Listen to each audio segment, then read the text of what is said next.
Again, got a lot of improvement we need to make. We did battle through and made some plays on the stretch to win. Got to eliminate turnovers significantly, but just got proud of the guys for their fight. They worked hard. It was a good win on the road. Needed to get that one, especially coming off the previous 2 games and a short week this week with a really good Temple team coming in. It's kind of played a similar schedule to us, where they've played a couple teams that are pretty good, where the matchup was good. You see their speed, you see their fight. They're good on defense. They got some talented skill on offense. So it's a short week and another big test in the conference opener.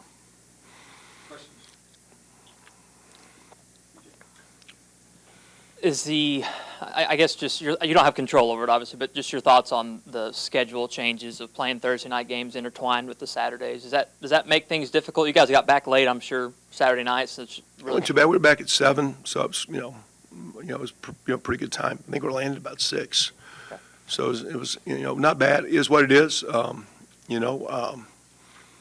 first Thursday night was by choice because of the Labor Day weekend, and it gives you a couple extra days for prep. This one's a little quick. The next one's really a pretty good one because it's after an open date. So you're not rushed. The tough deal, this one's just a rush. And, of course, they're in the same situation. They played a home game. Temple's traveling. It's better not to travel on a short week, because you lose some time with the travel time.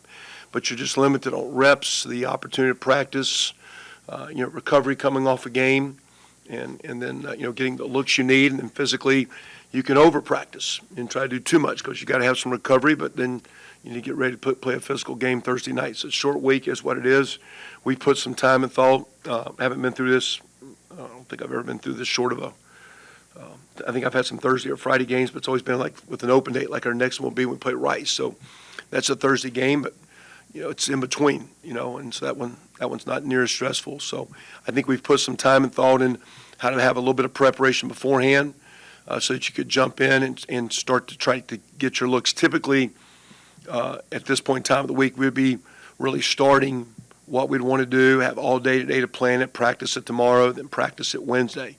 In our world right now, you kind of need to really be knowing what you're doing for sure today, finish up everything by tomorrow, because Wednesday's then the polish day, and you're playing that game. So we've calculated what we think we need to do. We didn't do a lot of study of Temple throughout the summer months and months ago, but we've been prep of how to maximize the minutes. This is a big week for us. Midterm week's coming up. Conference opener, short week. There's a lot. This is a fast week. A lot of things are happening fast. We need to play fast. We need to start fast. We've had some slow starts, which has been horrible. Put our defense in horrible position several games. So a lot of things about this week is coming quick, and we got to figure out a way to have a good week. And I think we've got a good plan. And I thought last week we executed what we need to do to play well on the road, and we'll see. We've been telling our kids what we think we need to do to give ourselves a chance to play well, because we need to play better. We need to play well Thursday night to get this win. Might as well get out of the way too. Braylon, update Braxton. Yeah, Gaines been practiced a little bit more. He did a little bit more last week. My concern is he's missed enough. The first concern is can he protect himself and be healthy in the second deal? Can he make the plays he needs to make? And then third, he was still out there practicing but limited, so you're not really getting the reps, the true reps, where you're truly seeing the visual, the reads, the timing. He did a little bit more last week, warmed him up last week, warmed him up the week before. We've had a light practice yesterday, did a little bit more. But with a short week, it'll be tough. And I guess as we get to late Tuesday, we'll decide how's he looking, and really in gut, how's he going to perform. Going back to playing on Thursday, you're going to be one of only 2 or 3 games going on. We talk about building a program, having all that national airwave time. How does that go into what you're trying to do here in building the program? I mean, it's an awesome deal. I think this year with the TV packages and with the leagues kind of moving around, like certain teams have moved and leagues and packaging, there's a little bit of marketability where there's some open slots where I think our conference commissioner who's got a lot of ties with media and TV was able to get our conference several opportunities. We played on ESPN2. This one's on ESPN. I think we have another one potentially coming up at Rice, potentially another one later. And then as the year goes, they look at matchups and who's playing well as far as the TV deal. So it's a great opportunity for us, a great opportunity, again, like the Oklahoma game, to brand the school, to brand our university, to brand their city, and most importantly, brand the team. So we've talked about that. I mentioned to the kids today, now, maybe it's not as big because there's so many games on TV. And maybe it's not as big because they stream high school games now. Maybe it's not as big because there's the Thursday night pro game. But when these Thursday night games came out years ago, when I was younger, this was like one of the biggest nights. It got you fired up for the weekend. It was Thursday night. It was one game. It was, I think it used to be coach, who's the guy, the Pitt coach, who, no, his brother's the basketball coach. I went blank on names here. But that, I mean, just remember watching those games. It was huge. It's going, guys, it's national. And it hit me last week. I was watching a Thursday night game, and I heard the guy say, next week we'll be in Tulsa. I'm like, yeah. You know, they're coming to Tulsa. So it's a great day for the school, the team, great for a conference, and for us in Temple to have a chance to play on national TV is a great stage. So we need to play well. We need to practice. A short week. We need to have a good outing. And then you talked a lot about the seniors and the guys who could have gone somewhere, decided to came back and invest. For Kindaren to end that game with the interception, how special was that? Really good. I mean, and I say too because, you know, watching the guys and things together, you know, he's played a lot of ball, and he came out of week one. He had a contusion and a thigh, and I think a lot of times guys will be over there, and we got him through practice, didn't over practice, but he got reps he needed because he knew he needed to play in that Washington game. He knew he needed to match up for things that not only for the team he's trying to accomplish, but personally. I think some things that he's aspiring to. So, you know, you need to get out and spend some time and quality time in rehab and quality time in rest and recovery to practice well. And he's been a little beaten up, and he's been out there practicing every day. And the coaches aren't running him around and over hitting him, but he's getting reps. And to me, a young guy, maybe 2-3 years ago, if he'd have been physically where he was, he might have not practiced a day or two. As an old guy, you feel like, you know, the end is near. And I don't have a lot of days. I don't have a lot of opportunity to play this game. And I think his coach is doing a great job. Coach Polisi doing a great job of working him through practice where he didn't over practice, but he was battling through a little nick up, and he got good reps. He kept playing well.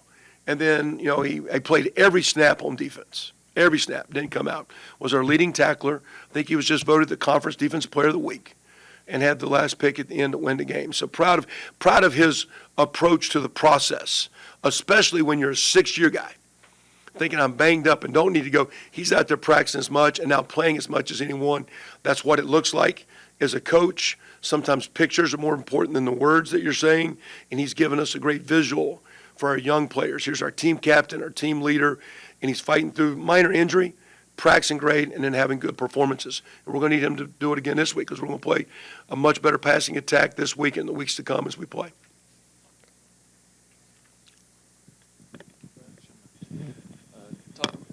Obviously, with Ray having the big play at the end, but also another big interception by a young guy who hadn't really played a lot, Hodge. Can you talk about him? Yeah, Dane came in. He's from up that way, which is very good.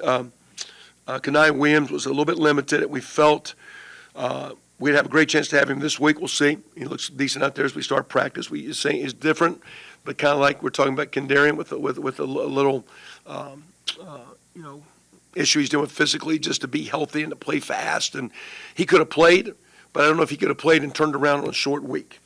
And so Coach Polisi's idea was I want to go with Dane. I think, you know, he played about 25 snaps, did really well, made a great pick for the first half. Unfortunately, we didn't do anything with it, gave it right back to him, but he gave us a scoring opportunity. So not only did he make that play, but he played very, very solid. That was an outstanding play on that pick. K-Ray's ball, we had a really good coverage call, and the quarterback, kind of like one of the picks we have at Cardell. It wasn't maybe the right progression to throw where the quarterback threw that ball. So K-Ray made a good play. Dane Hodge made a great play on that pick, and it's great to see him as a walk-on having some success. He played really well. He does a great job in special teams, too.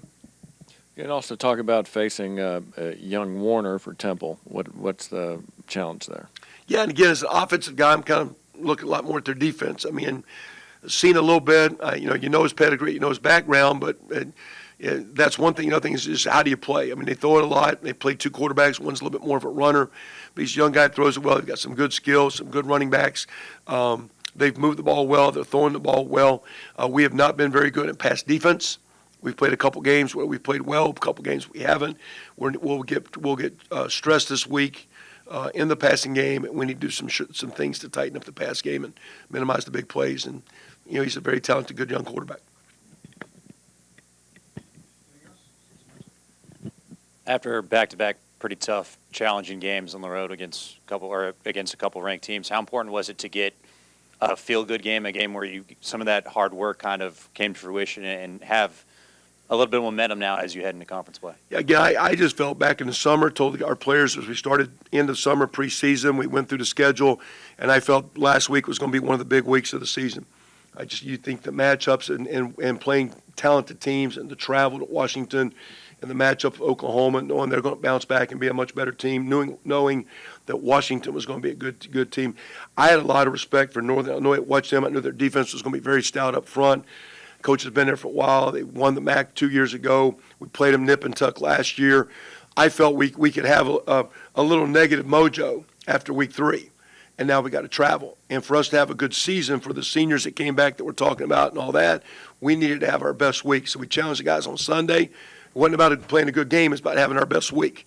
Let's have some energy in practice. Let's have some enthusiasm. We got a lot of work to clean up. Got a lot of improvement. Even after this win, we have a lot of improvement we need to make. But it was a big week, and they answered the call. Now, this is a short week, and it's another big week, conference opener. So we've challenged our guys to have some energy, have some, it's midterm week. There's a lot going on with these guys. It's a short week. It's another big one. They answered the call last week. A lot of respect, a lot of appreciation, and a lot of gratefulness for those seniors because it's their team. It's their year. We're building a program. If you're K-Ray or Joe Anderson or Will Fornick, that don't mean much to me. I'm in year 5 or 6. I'm out of here. I got 8-9 weeks here. Let's go play ball. What can we do? And so I'm happy for those guys, proud of those guys. We targeted that one as a week that we need to have a good week. We had a really great week of practice last week. Started on Sunday, started Tuesday morning at the walkthrough, had some rain on Tuesday, some lightning, jacked us up practice, had a great Tuesday working through that, came out, worked well on Wednesday. It was our best week of practice. We still got to get a lot better, but that was our best week last week. So happy for those guys. I appreciate them listening and responding, and that was a very good feeling in the locker room after that. That was a good, tough win. And we didn't play well, and it wasn't easy, but it was a good, tough win on the road, and our football team needed that one. I think there's only been 2 conference games so far. Obviously, this is your conference opener. Have you gotten a sense of the league and how competitive, how good or bad they've been in non-conference? And then the obvious question is how important is getting off to a good start in league play too? Well, getting off, again, because we've already lost 2 games, is critical to having a good season. And the reason we talk this week's coming fast. We need to start fast. You need to start your season. This is kind of almost a new season with the conference slate. I look at stats. I look at numbers. Once in a while, you'll catch a game flipping through and watch a few minutes of someone. I mean, there's a lot of talented players in our league, a lot of talented teams that look to be. I mean, I think the teams have added to our conference look like they're skilled and really, really good. And then there's some veteran, really good teams that look like they're playing well. So we've got a good slate. Watching, again, Temple this week. They got some skill and speed and throw it well.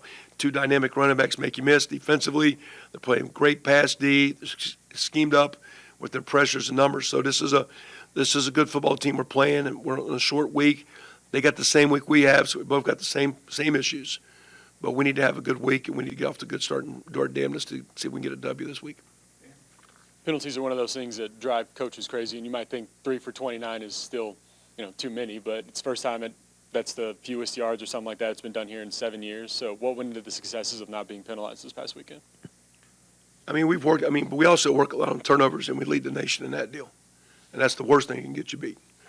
Some of the best teams in the country actually are some of the most penalized teams because you get it down over. When you say, hey, here's the ball. We're playing football. And that's what we make a big deal of, guys. The game we're playing is football. And when you're the center or the quarterback or the running back or receiver, we're giving you the game. The game is in your hand, and you need to take care of the game. So, it's nice that we've made that improvement there. We've worked on that. We've worked a boatload on ball security and with the quarterback issues and with protection and with play calling. It's a combination of a lot of things we can do so much better and need to down the stretch. We've got way too many turnovers. Our defense has created a few, and our special teams have created a few, and without that, we probably wouldn't be sitting with that win last week. So the defense stepped up huge. A couple games in a row, you start out basically we have 2 drops and a miscommunicated play that leads to a sack. We have a great punt and a 4th down, 3rd and 4th, the big 3rd down stop and a 4th down stop. Come right back with the turnover. Defense comes out, gets another stop. I mean, the defense battle play that we go down going in, we fumble for going in for a touchdown drive possibly. We get a safety out of it. The defense, the kicking game, has saved us in some of these games. And to be the team that is going to compete in this conference, we need to be good in all phases. Our passing game needs to pick up, and we need to be significantly better taking care of the football. We've gotten better in penalties. Let's keep at it. That was good. And we talked to our team and compliment our team. That's a part of our plan to win, winning football. Don't beat yourself. But turnovers is the first way. The first guy that can get you beat is the quarterback. He gets all the credit. He's the first guy that can get you. So we got to get those guys playing better, those guys on page. And the second thing, we got to keep the kicking game coming. We got to keep the defense coming. But if we can put these phases together and play as a team, we can be a rock solid team as we go into the conference play. And we'll see if we can keep building and keep climbing. There was some talk that Owen Ostrowski had hurt his left arm during the game. Is he doing okay now? He was at practice today. I think it's I think left shoulder, arm, neck, something. But he finished the game, practiced. So we'll see. I mean, I think all those guys are getting little bang, little. We're playing physical, a lot of play. Defense played well. I think they went the last 20 minutes. If we don't throw the winner for interception, I don't think they score in the second half. Now we're going to be stressed and continue to play more better skilled offensive teams in the weeks to come, starting with this week with Temple and attack. But we've got to keep building defense. Some of those guys are getting nicked up, but our training staff's doing a great job. Our strength staff's doing a great job. The kids are working hard, and we're being smart, practicing hard, but practicing smart. Like we have to practice today. Well, today's a huge class day here. It's labs all day. There's these 6 o'clock classes like to go to 8:15 at night, 8:30 at night, and we got to find time to practice. When everybody's got class at 2 o'clock, 3 o'clock, 4 o'clock on a Monday. In our world, this is like a Tuesday, Wednesday work day. So we'll practice this evening and to get our work in. And then we're going to come back with a short week on Tuesday. So a lot of sacrifice this week. It's still midterm week, got a big academic week, and we need these guys in the training room getting healthy on a short week to play physical and have a good game against Temple. And can you just talk about how important the leadership that some of the older guys like Kendarian Ray and Ben Kapinski bring to the defense? They've been awesome. Jace Oliver's a guy I don't want to talk about. He has quiet leadership, just rock solid, steady. What you see, what you get, everything. That offensive line, Ethan Hall on the edge at tight end. It's a good group of guys, and that's why, again, when we got here, we just talked to those guys about let's communicate, see if we can work together, let's work together. We started with that senior leadership crowd. When I say senior, most of the leaders were the older guys. Those guys have been awesome, and now it's come to fruition where some of our best players are playing well. Ben Kapinski's a really good ad for us late. K-Ray's done awesome. Joe Anderson, Farniak up front. Darrell Simpson's playing his best ball. Those are older guys that are playing well. Cam Benjamin had our best game at receiver. He's a grad student. So, again, we're building a program. But I've done this long enough. These seniors got 1 year. I'm trying to do everything I can to give these guys a chance to have the best year they can have. And right now we're trending in a decent direction. Coach, how gratifying was it for you to kind of take command of the game in the fourth with the running game? You had a pass or two that really helped, but it was largely the running game. How gratifying was it against a team that was pretty tough to run against to be able to run the ball? And they're a solid front. And again, we're going to see that going forward. Again, the way we're throwing, we're going to get loaded boxes and blitzes and things because we've got to make some plays down the field in the passing attack. But we needed to lean on the run a little bit, and I think some of the maturity. We're talking about our leadership. Some of our positions, the secondary with those safeties are is a mature crowd. That D line, there's some mature guys. The offensive line, and the addition of Luke McGarry with Ethan Hall, the freshman, is a very talented player. With Ethan. That front's a decent front there. The running backs are older, mature guys. So it was nice those guys to, we worked hard to get a good plan. We didn't block everything cleanly. We didn't call everything exactly the way we wanted to. But it was nice to run the ball well in the fourth quarter and get a good win on the road. Appreciate it. Y'all have a great week.